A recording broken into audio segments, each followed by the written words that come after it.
کہ داماد کی فطرت کو بدلنا کسی کے بس کی بات نہیں ہے۔ ناشاد برباد داماد یہ قافیہ ہے، رہا رہا رہا جو ہے یہ ردیف ہے، جو ربائی کے لوازمات میں سے آتے ہیں۔ مضمون نویسی، کسی موضوع یا عنوان کو ذہن میں رکھ کر خوبصورت انداز میں تسلسل کے ساتھ خیالات کو پیش کرنے کا نام مضمون نویسی ہے۔ بات سمجھ میں آ رہی ہے؟ کسی موضوع یا عنوان کو ذہن میں رکھ کر خوبصورت انداز میں تسلسل کے ساتھ خیالات کو پیش کرنے کا نام مضمون نویسی ہے۔ مضمون لکھتے وقت ان باتوں کا خاص خیال رکھا جائے: جس عنوان پر مضمون لکھنا ہو اس کا خاکہ ذہن میں رکھیں، آسان زبان میں خیالات کا اظہار کیجیے، تحریر میں تسلسل اور ربط مضمون کی جان ہوتی ہے۔ پیراگراف کیوں بنائے جاتے ہیں؟ ہر سال میں 10ویں جماعت کے بچوں کو پوچھتا ہوں، کنڑا میں بھی مضمون لکھتے ہیں، انگریزی میں بھی لکھتے ہیں، لیکن پیراگراف کیوں بنائے جاتے ہیں نہیں جانتے ہیں۔ ایک اہم نقطہ میں بتا دیتا ہوں۔ پیراگراف اس لیے بنائے جاتے ہیں کہ ہر پیراگراف بچوں کا خیال تھا کہ فیشن کے لیے، بعض نے کہا کہ خوبصورتی کے لیے، بعض نے کہا کہ اچھا لگتا ہے اس لیے لکھا جاتا ہے۔ ایسا نہیں ہے۔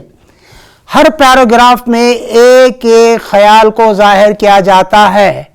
مثال کے طور پر مضمون لکھتے وقت اس کی 3 حصے ہوتے ہیں۔ یہاں پر دیکھیے: تمہید، نفس مضمون، خاتمہ۔ کم از کم مضمون لکھتے وقت 3 پیراگراف بنائیے۔ تمہید کو انگریزی میں انٹروڈکشن کہتے ہیں۔ تمہید میں عنوان سے متعلق پرزور جملے لکھے جائیں، شروعات فقرہ یا شعر سے ہو تو بہتر ہے۔ نفس مضمون، نفس مضمون میں عنوان یا موضوع سے متعلق تفصیلی روشنی ڈالی جاتی ہے۔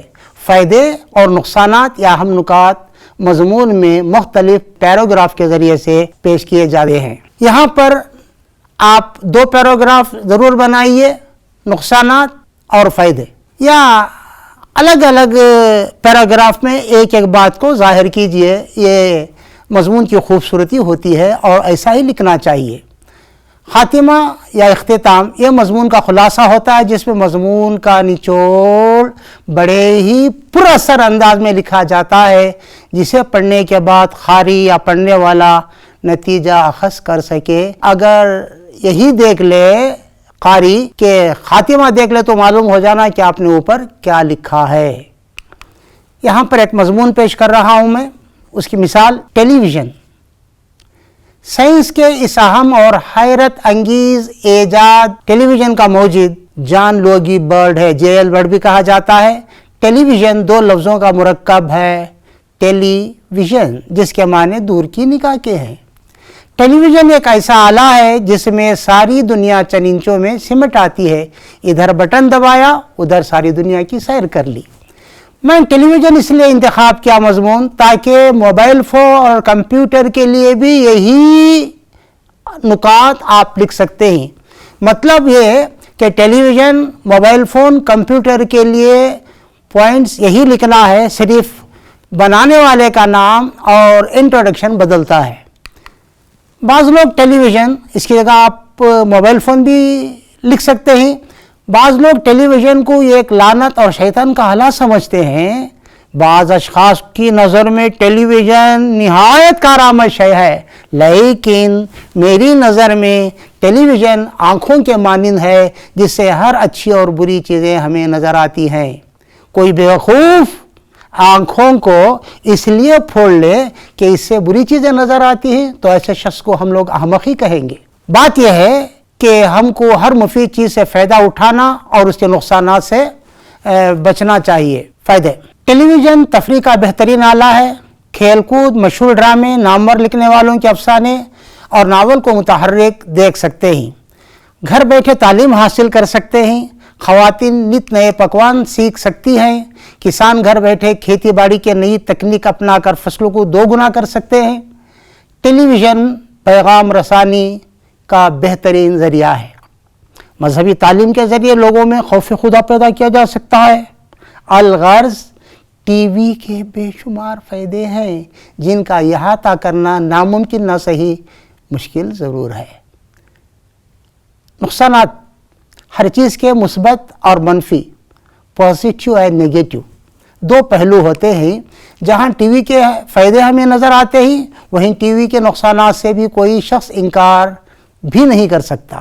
اکثر پروگرام فحش، بے حیائی اور یا تصاویر پر مبنی ہوتے ہیں، جس کا اثر کم عمر طلبہ پر پڑتا ہے، جس سے طلبہ کے اخلاق میں گراوٹ پیدا ہو رہی ہے. لہٰذا میرے خیال میں ٹی وی ہمارے لیے نعمت اسی وقت ثابت ہوگا جب ہم اس کا صحیح استعمال کریں.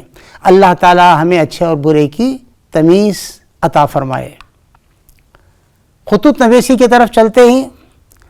آپ تاریخ اٹھا کر دیکھیں تو پہلے خطوط میں الفاظ کی بھرمار ہوتی تھی، احساسات و جذبات کم ہوتے تھے، لیکن مرزا غالب نے اس خیال کو بدلا اور جدت لائی ہے. خود وہ لکھتے ہیں، دیکھیے، 1000 کوس سے بازبان قلم باتیں کیا کرو، ہجر میں وصال کے مزے لیا کرو. یعنی انہوں نے خط و کتابت کو الفاظ کے بجائے مکالمہ بنا دیا. بات چیت کا انداز انہوں نے اختیار کیا اور اس کے موجد مرزا غالب ہیں، اور خطوط کو انہوں نے ادب کے صف میں لا کر کھڑا کیا ہے.